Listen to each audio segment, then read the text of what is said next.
everyone, and welcome to the Beautifully Bruised and CPS show. I am your host, Latrika Jones. Thank you so much for tuning in and joining in today. I'm hoping that you had a good weekend. I know we had Super Bowl yesterday, and I enjoyed halftime. I really did. I had recently went to Vegas about a year ago and seen Usher in concert. So he always uh, gives a great performance. I can't wait till he come to Texas in October because I plan on going to that too. So yes, but anyway, but the game I didn't. Hopefully you got a chance to woosah, take a break, and eat some good hot wings or however you choose to celebrate, or even if you didn't watch the game or whatnot. I hope you had a good, great weekend. Coming into this Monday, I always, again, before I start the show, I give thanks to my Lord and Savior Jesus Christ, because I assure you that He gives me the strength to be able to sit here in front of you today in my right mind. Okay. And yes, some days that is a challenge. So I'm just going to share that as well.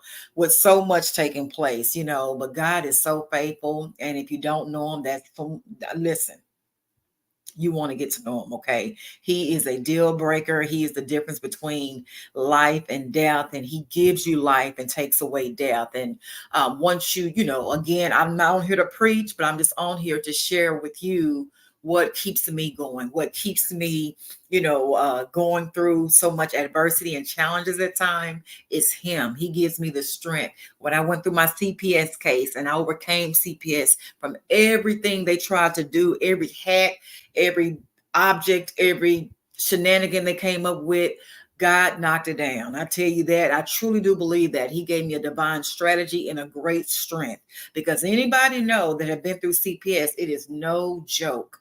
It is not made for the faint in heart. And I say, and some people may not agree, and that's okay, right? We don't have to always agree with each other. We can agree to disagree. I have a dear friend that work for CPS, and some things we don't agree on, but we've been friends for so long. We just learn to understand each other's, perception, or at least where we're trying to come from, and we respect each other's decisions. But with that being said, like I said, I do believe that part of their strategy is hoping that people will break. They'll eventually give up and give in, and they don't continue to fight. I know that's what my caseworker, pretty much, I think I picked up from her. She was seen out. I have tenacity. I'm bold. I'm ambitious. I'm determined, and I refuse to lose. I mean, we're talking about our kids here. This is our legacy. So when they right mind is going to just give up on this. This is not a fish basket or something that you get at Chili's or at Popeye's Chicken. This is your life and soul. These are life and souls. These are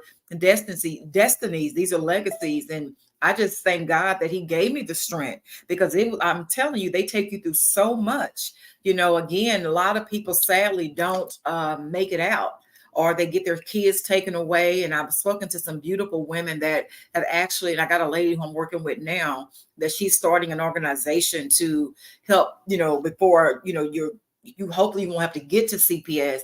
And if you do, she got a great strategy that she's implementing just to help families, just if it's no more than emotional support, because all that is very important. I'm telling you, when you're dealing with CPS.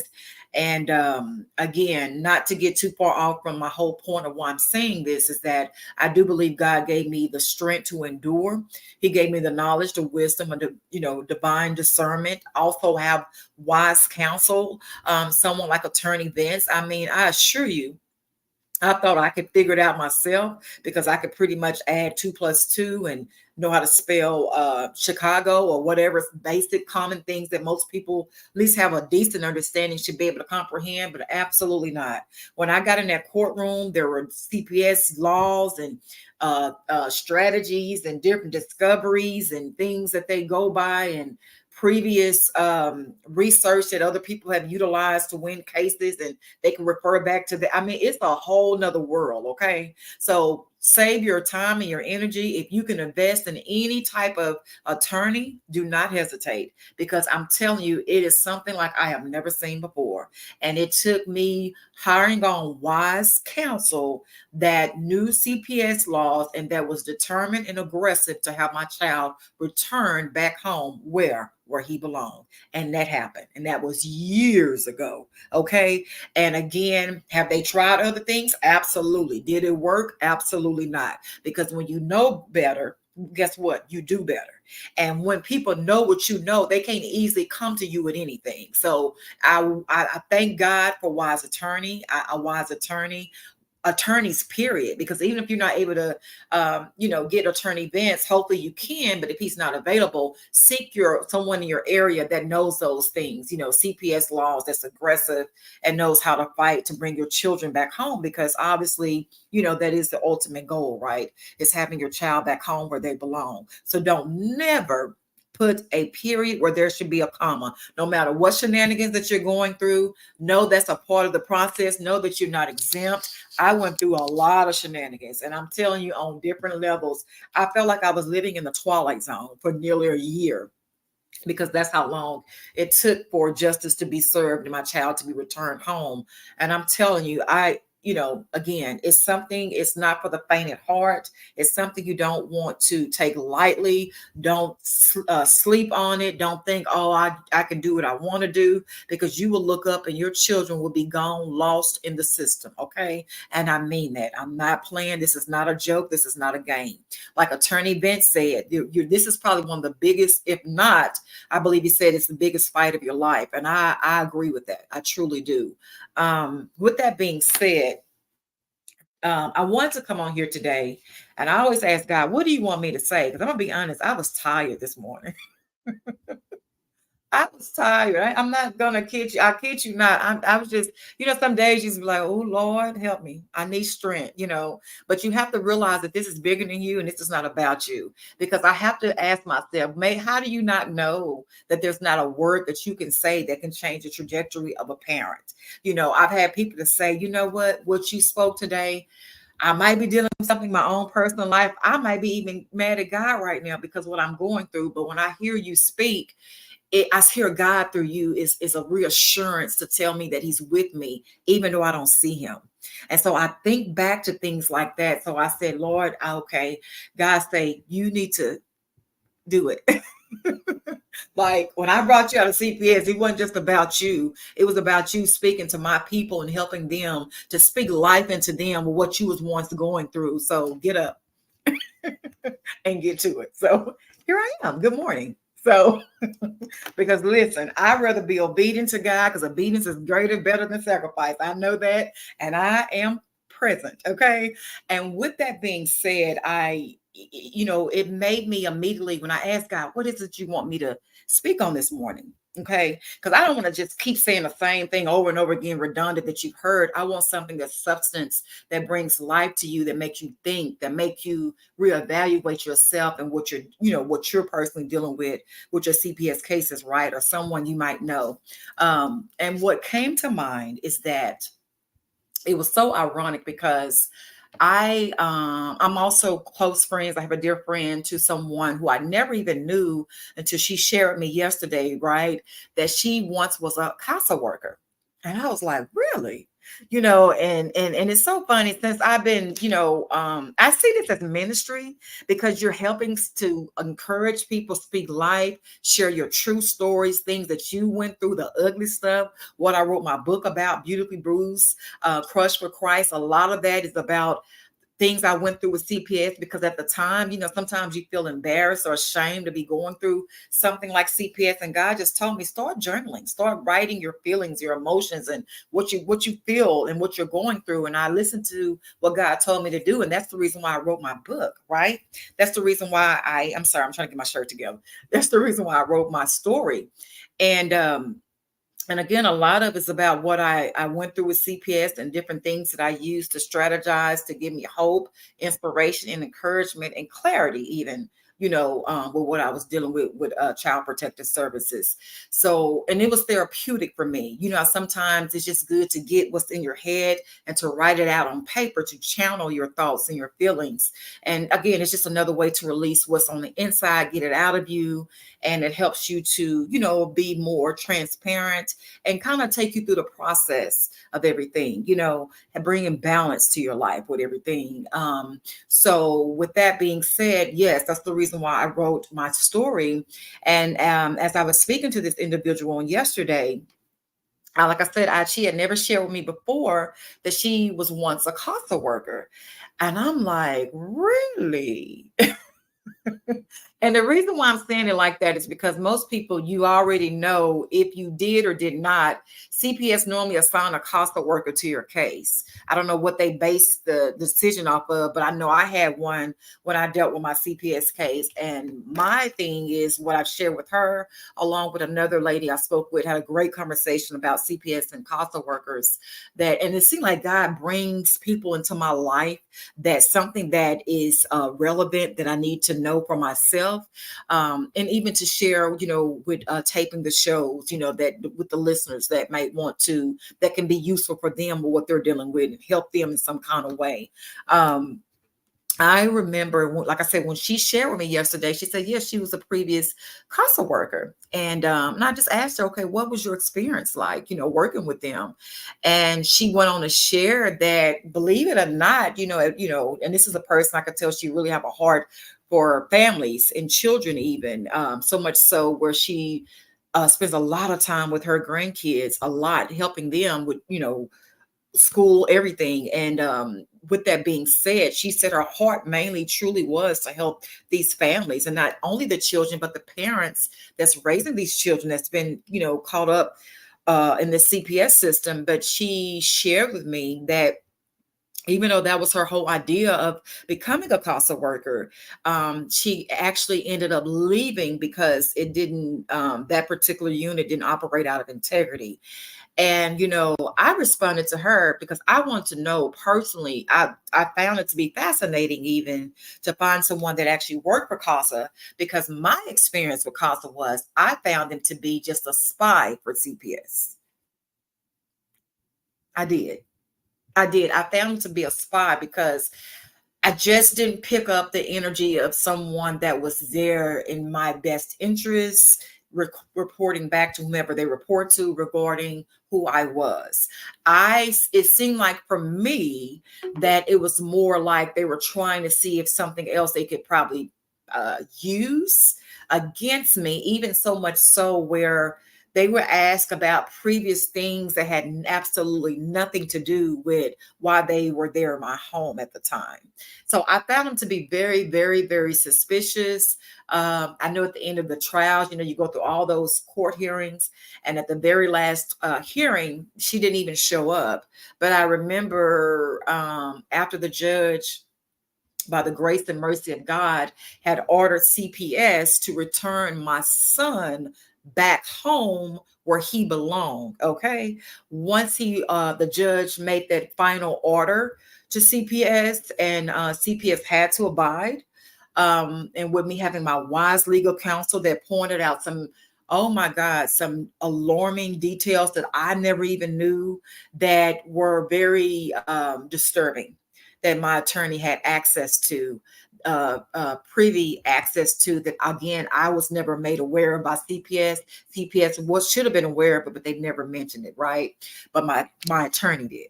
So that's why I say it is a listen. You want to hire an attorney. That's all I'm gonna say. I know, some things, is a sacrifice, but your children are worth the sacrifice. So keep that in mind as well. Okay. So with that being said, I just remember, like I say, the hearing was finalized. I'm going back home, to prepare for my child to come home. My God, I remember getting things in order for that. I even took my child to Disneyland after it was all said and done. I did. That's just something that God had blessed me with, an opportunity, and I chose to take him to Disneyland. Just and I'm telling you, I could still see the look on his face as he was skipping through that part. It was almost like he was in the Wizard of Oz, and we just left the what is the wicked witches in the wicked West Side, whatever it is. I know it was wicked. Okay. Dealing with CPS. So it was just like, I mean, I'm telling you, that was the best week of our lives, because I knew all that we had been through, and I could have used the vacation to go anywhere pretty much, but I just know what we both had came up from up under, and by the grace and mercy of God, I want to celebrate my son too. That was our first time going to Disneyland, but it was an awesome, awesome, amazing experience. So with that being said, I just want to share that I remember with my CASA worker, right? She didn't appear in the hearings, but I just remember that once the judge had signed off and told CPS to return my child back home where he belonged, after my attorney provided some credible evidence, okay, that it was undeniable. And like I said, by the grace and mercy of God, I do believe that definitely changed my case in the right direction of having my son to be returned back to me. And with that being said, I remember so much vividly as I'm still driving away from the courtroom, driving down the street, where the CASA worker called, right? She called and I answered the phone, and she was pretty much like, well, I heard, what happened. And, it wasn't nothing like, congratulations, I'm glad he's back home. It was a really odd, it was almost like, I can't say that, like I say, she didn't congratulate me. She wasn't mean, but it was still, again, another weird energy. And all I knew the Holy Spirit had led me was pretty much God. God will also tell you what to say and what not to say. And at the time, even though the hearing had been over with, my son was returned, back home to me. But I just remember her energy was very indifferent. And I also remember that same energy doing me dealing with the CPS case. I felt that same energy. And it just didn't seem like it was someone that was in my best interest. I truthfully didn't get that. So when she called me, I just kept a calm composure. I didn't say anything negative, because you just never know. It could have been that she could have been calling to see, was I going to say something that's derogatory, something that, she can catch me off guard. And I just, again, God just said, continue to keep going. The victory has been won. Your child is returning back home, and the devil is a liar. Okay. That's all I knew. So could nobody steal my joy. So when she called and said what she said, I handled her with a smile, and it wasn't nothing else she could say, but the call had ended. And, again, like I said, I just remember that conversation made me think back to when I was dealing with my CPS case, how that was the same energy I felt with her. I didn't feel like she was honestly in my best interest. So with me saying that, speaking to my dear friend this weekend, she shared with me, and this is actually the reason why I'm doing this show today. I do believe this story that she brought to my attention, it really, really touched my heart, and it made me want to continue to do whatever I can within in my power, and God lead me on what to do to help families. That again is what this is all about. That's what it's about for me. I thank God that this platform is 24/7. Please like, please share, please subscribe to this channel. You never know what someone is going through. I've actually met people that said, hey, I know some people that are someone that's dealing with CPS and they don't know what to do. And, I would tell them to watch the show or try to help them with what I can, with what I have. So with that being said, I wanted to also mention that the story that she shared with me really touched my heart in a special way. And so much so, when she shared what she said, she had a family. 'Cause like I said, she said she was once a CASA worker herself. And the reason why she became a CASA worker was to help not only the children, but to help the families of these children. So she had one particular family that basically did everything the CPS asked her to do, but it was only one thing that she refused to do. One thing, even with her doing everything else they've asked her to do regarding her service plans, she abided, she did, she followed up, she did what they, requested. But this one thing, and this one thing she shared with me was that she refused to do counseling.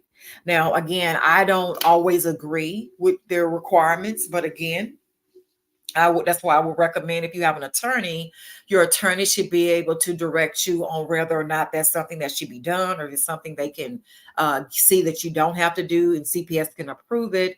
I've never done drugs in my entire life, but they had me taking drug tests on a regular basis. And I've even was told before that normally if you wasn't a previous drug user, they normally don't have you taking drug tests, or not like consistently, but they made me take them all the time at random, at any given moment. And even a person at the drug testing facility shared with me, this is very strange, because they see in your history that, you have no drug history. And I don't understand why they have you coming here on a regular basis, but I just think it was another way that they could try to break you down, that you eventually like, I don't have to do this. I'm above this. I didn't have to prove to take a drug test. And I know I've never done drugs in my entire life, but guess what? I did it. I did it. I asked my attorney, should I do this? Should I continue to take drug tests, even though I've never done drugs? And she said, yeah. Is it just going to prove even more that you're not a drug user? And it did. Okay. I got my son back, You know what I'm saying? Like, you just do it. I mean, however ridiculous it might be, just go ahead and do it. Normally, if you don't have nothing to hide, you don't mind doing it. You just been, like she said, my attorney said, it's just going to prove even more of they're being ridiculous, and it's nothing here. And they can just continue to play their shenanigans. So I did it. I continued all these random, consistent drug tests. And I say that to say this, because this particular family that I received this information on yesterday, she did everything that they asked her to do, but counseling. Okay. And since she didn't do the counseling, unfortunately, her child was placed in Child Protective Services custody. And I just want to tell somebody, I don't know where you are in your season in your life. If you're dealing with a CPS case, or someone that's refusing to do the services, prayerfully you have an attorney that can, give you direction regarding that. But if you don't, I think it would be in your best interest. Again, I'm no attorney, but I am a mother who has experience dealing with CPS, and not only experienced CPS, my child was returned back from CPS. So I survived CPS, and I overcame CPS, where they were ordered to return my child back to me. Okay. So with that being said, I will, again, I'm not telling you something that I wouldn't do. If they're requesting you to take these services, and if there's nothing that's causing harm or danger to you or your children or family, I would recommend you do it. Okay. Because this particular family, she did everything that the CPS had asked her to do, but only one thing she refused to do. And I do believe it was counseling. So since she wouldn't do only one service, CPS placed her child in Child Protective Services. He was placed in their custody. Okay.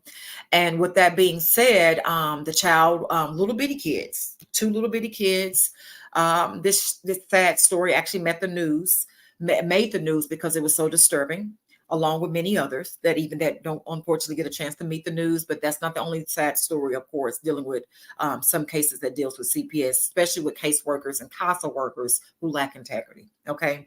Not saying all CPS workers are bad, but there are a lot that are. And I'm speaking directly in reference to those individuals who lack integrity. Okay. So since she refused to not do the one service of the counseling, her child was removed and placed in CPS custody. The family that the CASA worker, my friend she really felt that the child was good with them. And that made me ask her a question, which was, do you think the child honestly was better off with foster parent than he was his biological family? Because the parents, I heard she said, wasn't bad, right? They wasn't bad parents. Her and the dad basically were doing their services. Did they have some things that maybe could have been implemented, could have been better? Absolutely. But they were in a position where they could have got their child back. She even shared the council worker if they would have continued with the services. So again, don't sleep on CPS. Don't think they won't take your kids, because guess what? They will. Okay. And with that being said, we didn't agree on this here, and that's okay, because it's okay to agree to disagree. But by her being a CASA worker, she don't believe that CPS is connected to money, power, and politics, but I do.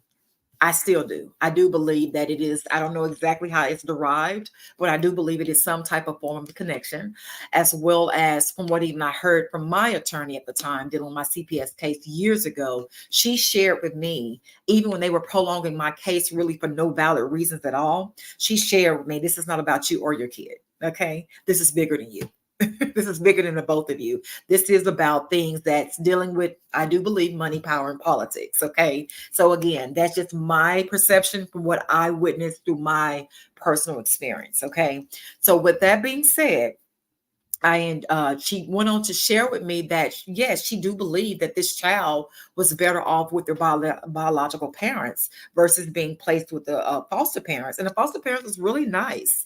She said she could see the efforts that the foster parents were doing to try to make the child, welcome into a different environment. She really felt that these foster parents really had the child best interest at heart, right? But overall, again, I asked her, do you think that that child was better off there versus the biological family? And she did say, no, I don't think he was better off. But I do believe until the parents were able to finish their services and do the things that CPS recommended, it was a good place for them, for the child. So with that being said, she says she made observations, sharing that the parents were showing up to their visits. They were doing things, interacting with the child in a healthy way. You could tell the parents really loved their kid. And so much so, I think that they had shared with the parent that the child was kind of acting out or may have been overacting the visit. And she shared, it's okay if you want to, address your child to let them know what they're doing is wrong. And the parent was like, absolutely not.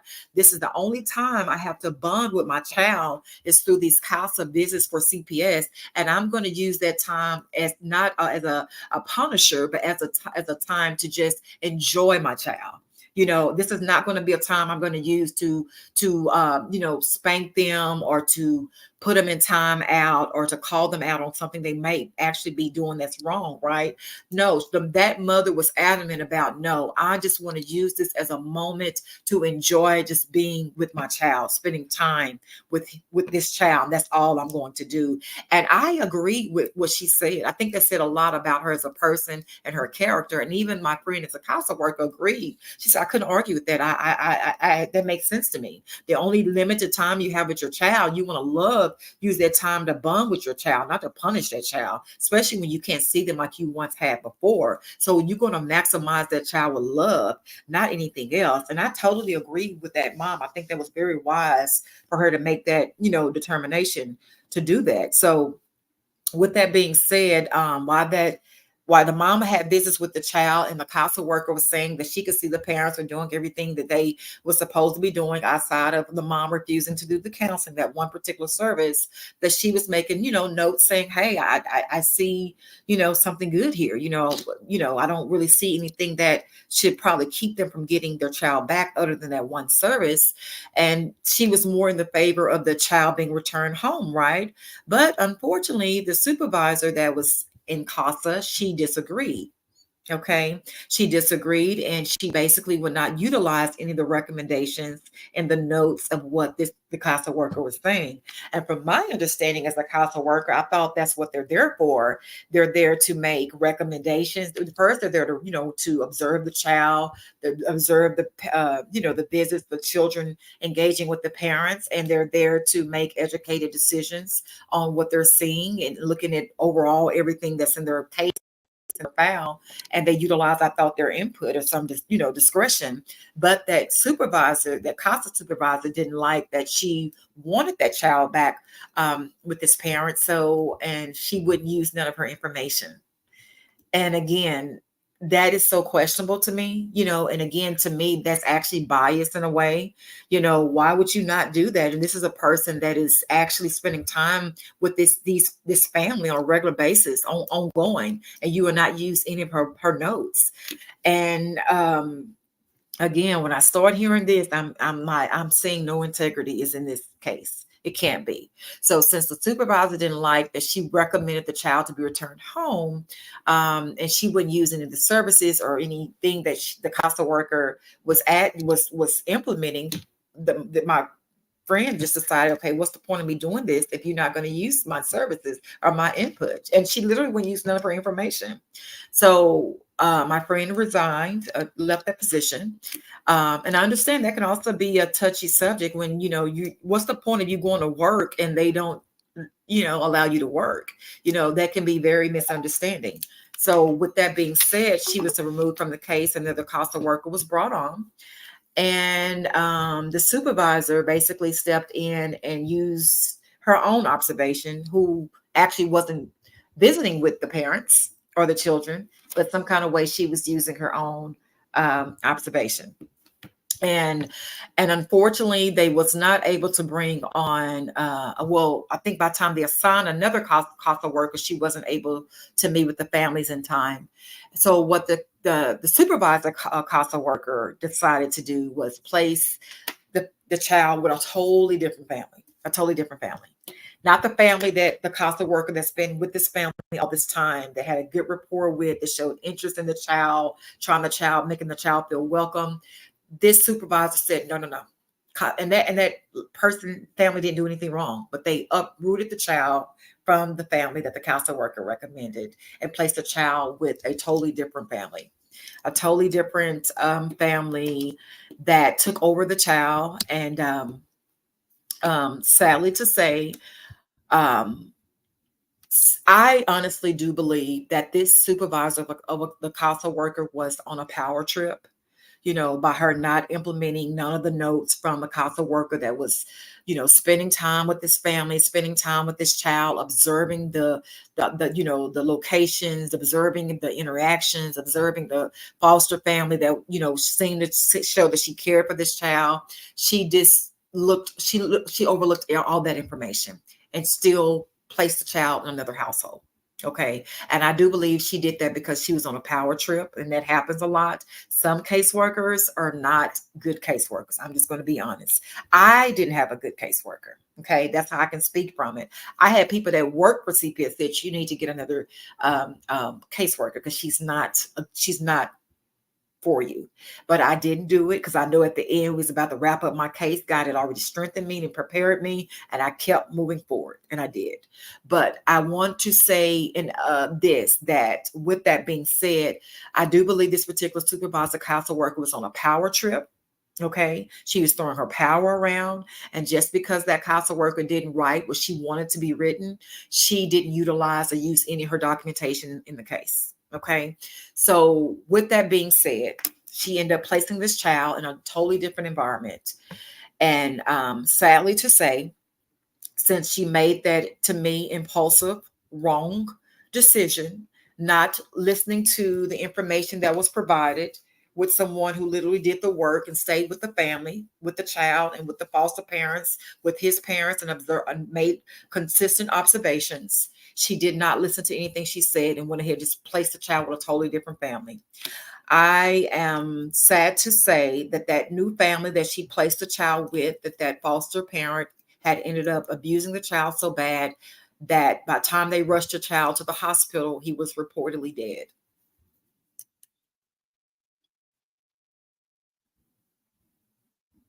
Okay.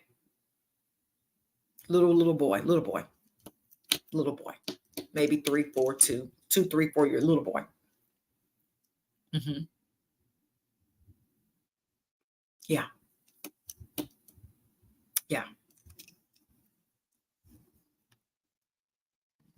Okay. So I say that to say this: the moral to my show today is, you might not want to do the services. You might not even should have to be doing the services. But if it can help to save a child's life, do the services. Do them. Okay. I heard that mom had a very tough time receiving the news that her child that was rushed to ICU by this horrible person who killed the child out of anger and rage, um, who lost his life, her baby, had a hard time after that. I did ask, was the people that the foster parents who was assigned to this child, what ended up happening to them? She did say that the person that committed the crime had hid, plead. Thank God the police caught them. And I do say them because the other parent called the ambulance while he was attacking the child. The other parent called the ambulance, took him to the hospital, but sadly the child didn't make it due to the severity of the abuse. Okay.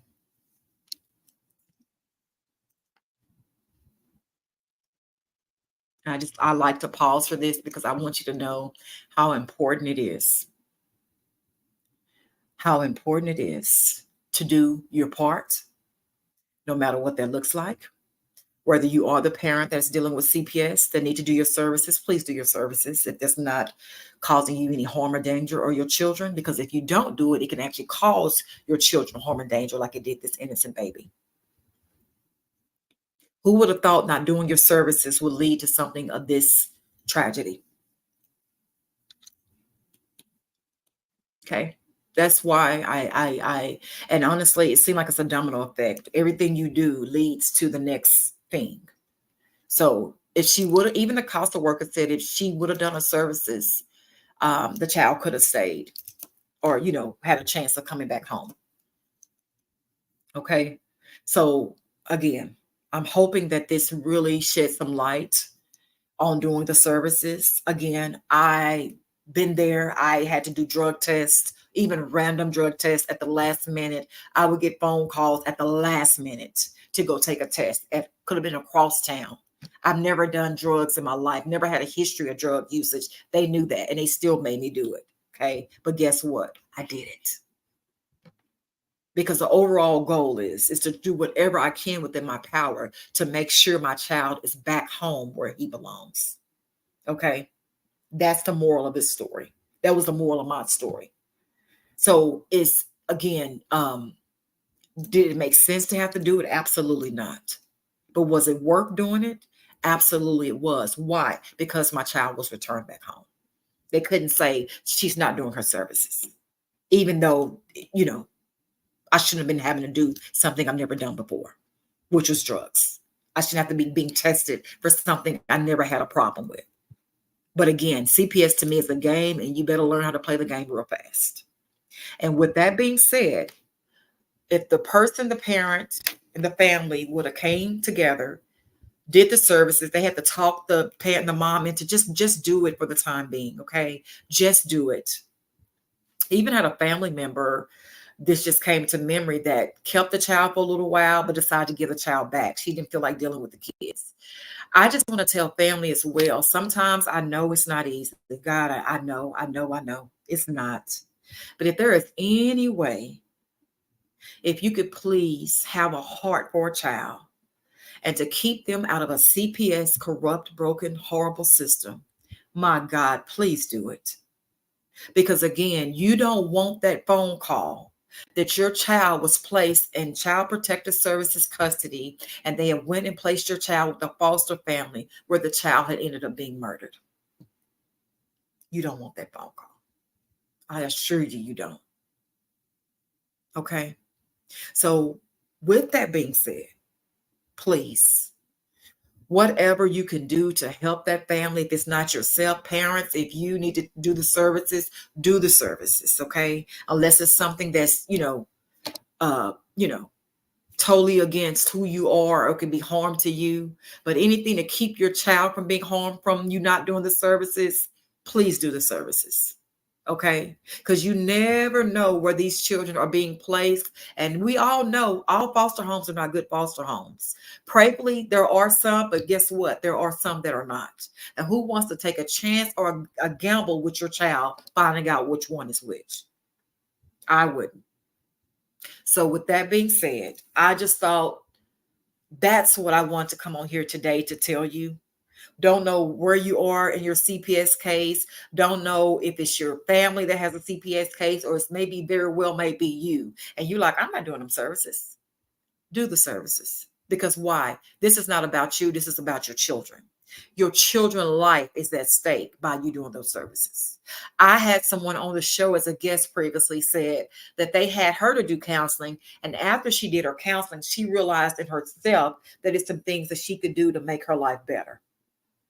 She realized some things about herself that she could implement and change that could be better for her and her kids. And by her doing it, she was able to get her child back. Okay. So literally, I hate to say this, but it can be life or death by you doing those services. You can't control what nobody else do, but you can control what you do and how you respond to what somebody else does. Okay. So just what I received yesterday, hearing that story, it just really made me want to come on here and tell you that I know you might see it as little, but honestly, it could turn into something really big, and it could be at the jeopardy of your child's life. So please do the services. Seek wise legal counsel about doing the services if you have any concerns. Please do not ever give up on fighting for your children. Continue to keep God first. Let Him direct you, let Him lead you. Listen to Him. Cut out all the noise. Get to yourself, pray. Whatever it takes to get you meditate in that quiet place. So that's needed when there's so much noise going on in the world. Get to your quiet self in your quiet place and talk to God about what you're going through, because He hears and He cares. And I cannot emphasize that enough. He did it for me, and I know He will do it for you. There's anything within your power you can do to help your kids, whether it's doing your services, if it's a family that's, you're trying to help your family member get their kid back. If there's anything you can do to keep them out of child protective services, as far as placing them with foster families, I hope this story spoke volume to you today. That little boy is no longer here because his mom wouldn't do the services. And she did everything else but one. But that one is all it took for him to be placed with another family that ended up taking his life. That's how important it is. It takes a village to raise a child, okay? It is important for you to do what they were asked you to do. It's important to have wise legal counsel and an attorney by your side to direct you on how to do it if you have one. And if you don't have one, I pray you're able to get one. And if you're a family member and you have a family member that's going through it, please do whatever you can. Let that child move in with you if you can. If that family would allow that child, she was like, I got so many kids of my own, I can't handle the child. And she sent the child back. And that case is almost over. If she would have waited just a little bit longer, that child would have been back home. But she wouldn't. She gave the child back to CPS. And then CPS placed him in another family. And it wasn't a family that the CASA worker recommended. It was something that the CASA worker supervisor, who lacked integrity, who was using her weight and power around, placed the child in a place that wasn't safe for the child. And unfortunately, due to that, the baby was killed by that family. So this is very serious. So if there's anything you can do to keep that family with you until that case is over, to keep him out of foster care, please do so. My God. That child's life is at stake because of it. So anything you can do to help, I pray that you will do that within your power. Okay. So that's all I have for you today. I pray something I've said will be helpful in some kind of way. It would encourage you, inspire you to never give up. Don't put a period where there should be a comma. God is not through with your story. God is not through with what you're dealing with CPS. I went through some of the toughest nights, and I promise you, God brought me out. I promise you He did. That's the only reason why I'm here in front of you today, telling you to don't ever stop fighting for your kids or your family kids. They're worth the fight. Okay. It might be uncomfortable through the process. It might cost you something. You might lose some sleep. It might put some more responsibilities on you, but it's worth it to bring your children out of that vicious, corrupt system, dark, broken system. Okay. Parents, do your services, please. Please. Whatever, that, like I just said, I don't want to sound like a broken record, but do your part. Do the work. Okay. Whatever that looks like. So again, God bless you. I hope you have an enjoyable upcoming happy, I'm going to say Thanksgiving. Lord, it's time to eat. I'm greedy. I'm sorry, I'm a foodie. Happy Valentine's Day. I just want to just encourage you and just to tell you that, God got it. I don't care what it looks like, what it feels like. Just know God is still in control. Okay? He is. Don't never stop fighting for your kids. Always, and I mean always, keep God first. I am your host, Latrika Jones. Like, share, subscribe to this channel, Beautifully Bruised and CPS Show. You have a blessed day. Until next time.